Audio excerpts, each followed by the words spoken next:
একবার মাতা পার্বতী ও ভগবান শিব কৈলাসে বসে একান্তে সময় কাটাচ্ছিলেন। ভগবান শিব দেখলেন পার্বতী যেন কেমন অন্যমনস্ক হয়ে বসে আছেন, কোনো কিছুতেই যেন তার মন নেই, তাকে অস্থির দেখাচ্ছে। তাই ভগবান শিব বললেন, হে পার্বতী, আজ তোমাকে অন্যমনস্ক লাগছে, তুমি কি কিছু ভাবছো? মাতা বললেন, সেরকম কিছু নয় প্রভু, আমার মন বড়ই অশান্ত। ভগবান তখন বললেন, কি হয়েছে তোমার? আমায় তুমি নিঃসংকোচে বলতে পারো। মা পার্বতী বললেন, হে প্রভু, দুটি প্রশ্ন আমার মনে উদয় হয়েছে, কিন্তু এই প্রশ্ন দুটোর উত্তর না পাওয়া পর্যন্ত আমি কিছুতেই স্থির থাকতে পারছি না। প্রভু বললেন, কি এমন প্রশ্ন তুমি আমায় বলো, আমি অবশ্যই তোমার প্রশ্নের সমাধান করে দেব। মা পার্বতী বললেন, পৃথিবীলোকে আমি দেখলাম মনুষ্যরা, অনেক মানুষ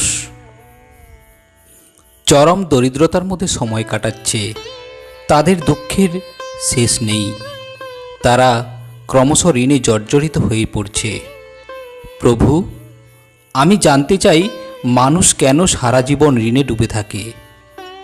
হে প্রভু, কাদের সাথে এমনটা হয় যে তারা যতই পরিশ্রম করুক না কেন, দরিদ্র কোনো দিনই তাদের ছেড়ে যায় না।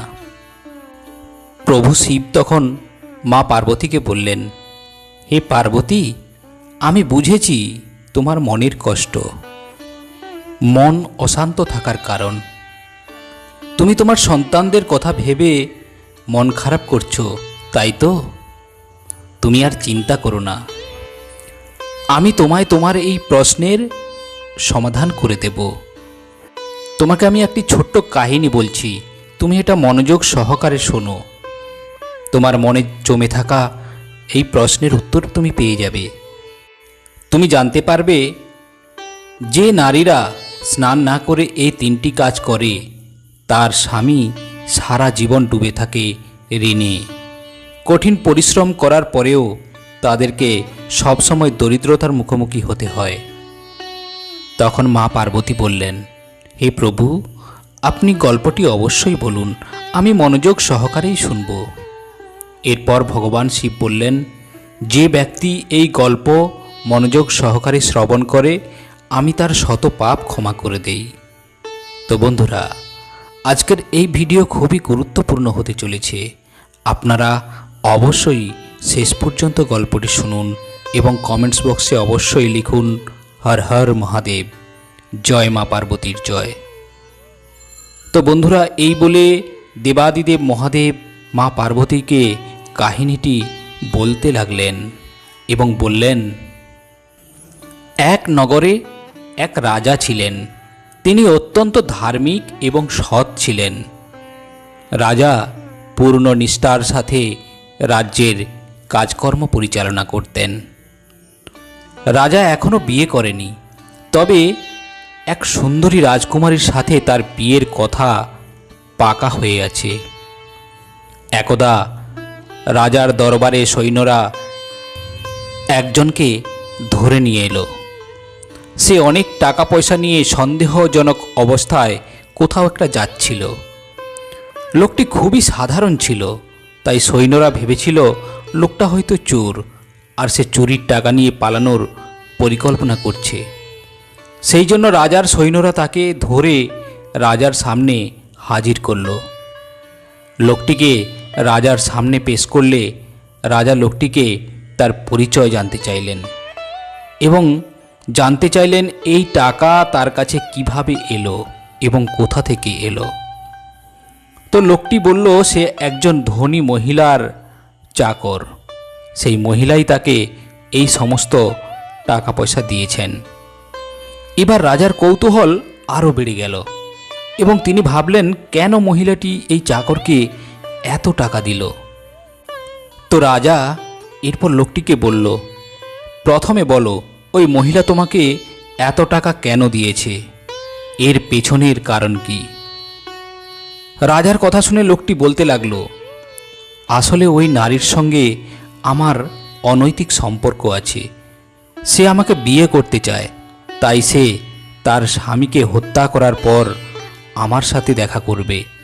আমরা দুজনে এই সমস্ত টাকা নিয়ে দূরে কোথাও চলে যাব এবং স্বাচ্ছন্দ্যময় জীবনযাপন করব। তাই সে আমাকে এই টাকা পয়সা নিয়ে শহরের বাইরে অপেক্ষা করতে বলেছে। রাজা সেই লোকটির কথা শুনে এই ঘটনার সত্যতা যাচাই করার জন্য সৈন্যদল নিয়ে সেই মহিলার কাছে যায়।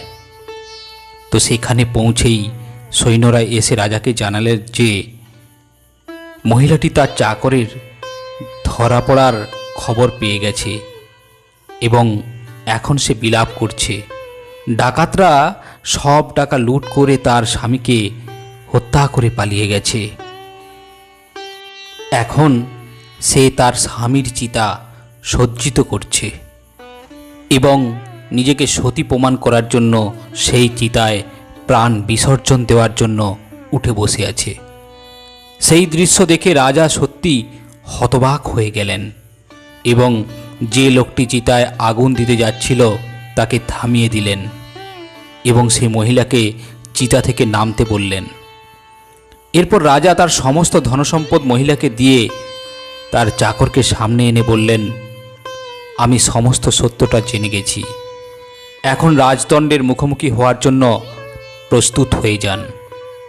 রাজার মুখে এই কথা শুনে মহিলাটি বললেন, হে মহারাজ, আমার চরিত্রের দিকে আঙুল তোলার আগে আপনার রানীর চরিত্র যাচাই করুন, যার সাথে কাল আপনার বিয়ে হয়েছে।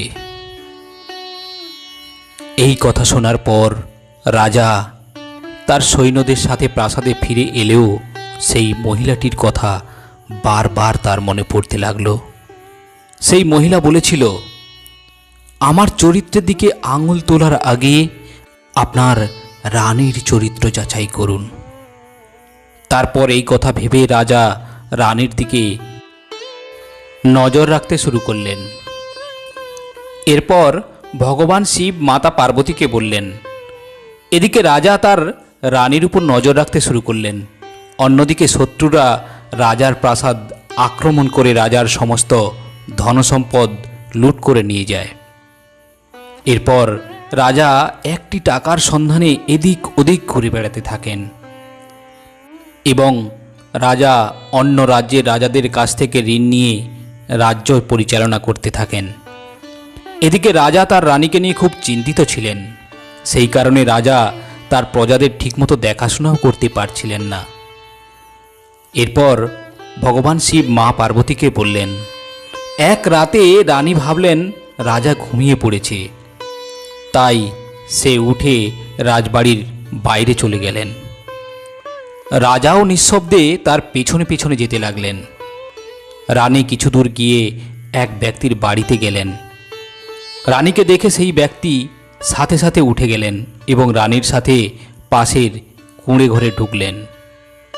তারপর রাজা উঁকি মেরে কুঁড়ে ঘরে যা দেখলেন তা রাজার পক্ষে সহ্য করা কোনো মতেই সম্ভব ছিল না, কারণ রানী উলঙ্গ হয়ে সেই ব্যক্তির সাথে গোপন সম্পর্ক করছিল।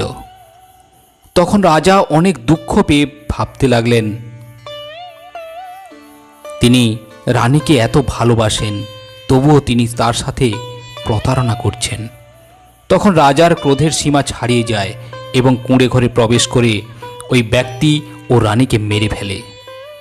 এভাবে রাজা যখন রানী ও ব্যক্তিকে হত্যা করে রাজপ্রাসাদে ফিরে আসলেন, তখন তিনি দেখলেন শত্রুরা তার প্রাসাদে আক্রমণ করে রাজপ্রাসাদ দখল করে নিয়েছে। তারপর তারা রাজাকে দেখে তাকেও আক্রমণ করতে থাকে। রাজা কোনোভাবে তার জীবন বাঁচিয়ে বনে চলে যায়। এইভাবে রাজা পালিয়ে যাওয়ার পর শত্রুরা তার রাজ্য দখল করে নেয়। এরপর রাজা অসহায়ভাবে বনে বনে ঘুরতে থাকে। অর্থের অভাবে নিজের শরীরে ঠিকমতো কাপড় পরতে পারছে না।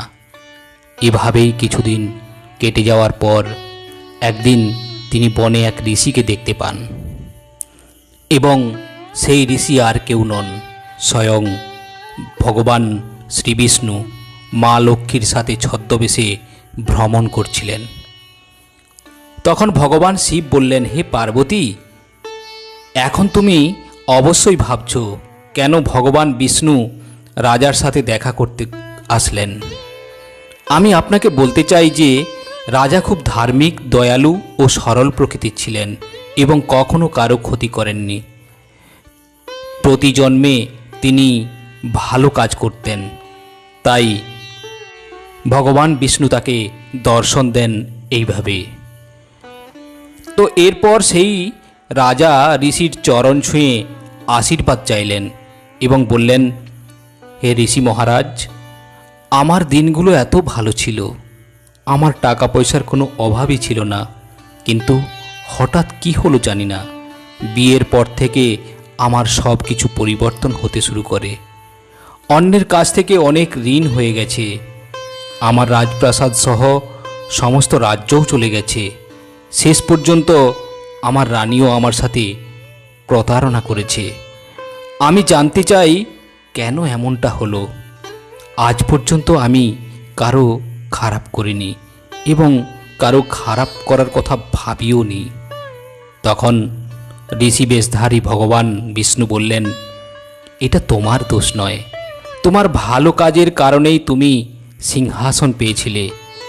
কিন্তু যখন থেকে তোমার বিয়ে হয়েছে এবং রানী তোমার ঘরে এসেছে, তখন থেকে রানী প্রতিদিন স্নান না করে 3টি কাজ করতে থাকলেন। তখন থেকেই তোমার খারাপ সময়ের সূচনা হয়ে যায়। সর্বদা তুমি মনে রাখবে, যে মহিলা স্নান না করে এই 3টি কাজ করেন, তার স্বামী যতই সত্যের পথে চলুক না কেন, যতই পরিশ্রম করুক না কেন, সে সারা জীবন ঋণে আটকে থাকে, তার জীবনে অর্থের অভাব লেগেই থাকে।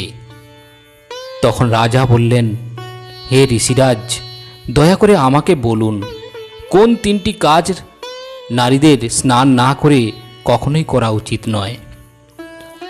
আমার রানী স্নান না করে কোন 3টি কাজ করত, যার কারণে আজ আমি ঋণগ্রস্ত হয়ে পথে পথে ঘুরে বেড়াচ্ছি।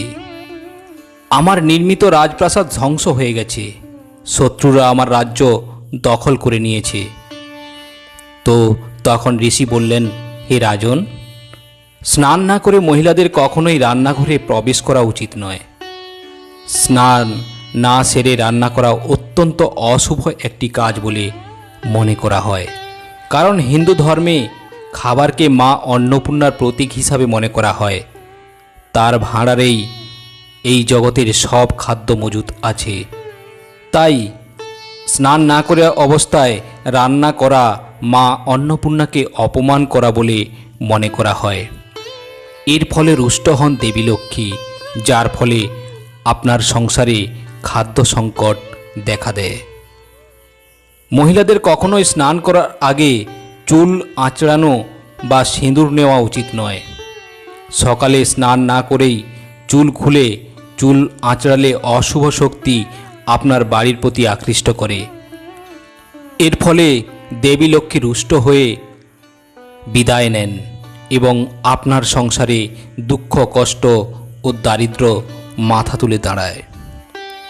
এরপর ভগবান বিষ্ণু বললেন, মহিলাদের ভুলেও স্নান না করে তুলসী গাছে জল দেওয়া উচিত নয়।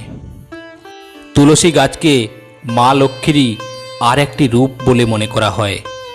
তাই স্নান না করে তুলসী গাছে জল দেওয়া বা তুলসী গাছের পাতা ছেঁড়া অত্যন্ত অশুভ। এর ফলে দেবী লক্ষ্মী রুষ্ট হন এবং সেই বাড়ি ছেড়ে তিনি বেরিয়ে যান, যার ফলে সেই বাড়িতে ঋণ ধার অনেক বেড়ে যায়। এরপর ভগবান বিষ্ণু বললেন, হে রাজন, তোমার সাথে এটাই ঘটেছিল। রানী সর্বদা স্নান না করে এই 3টি কাজ করত, সেই কারণেই আজ তোমার এই অবস্থা। এই বলে ভগবান বিষ্ণু ও মা লক্ষ্মী এগিয়ে গেলেন এবং রাজা তার শান্তি হারিয়ে ফেললেন। তিনি অস্থির ও বিষণ্ণ বোধ করতে লাগলেন।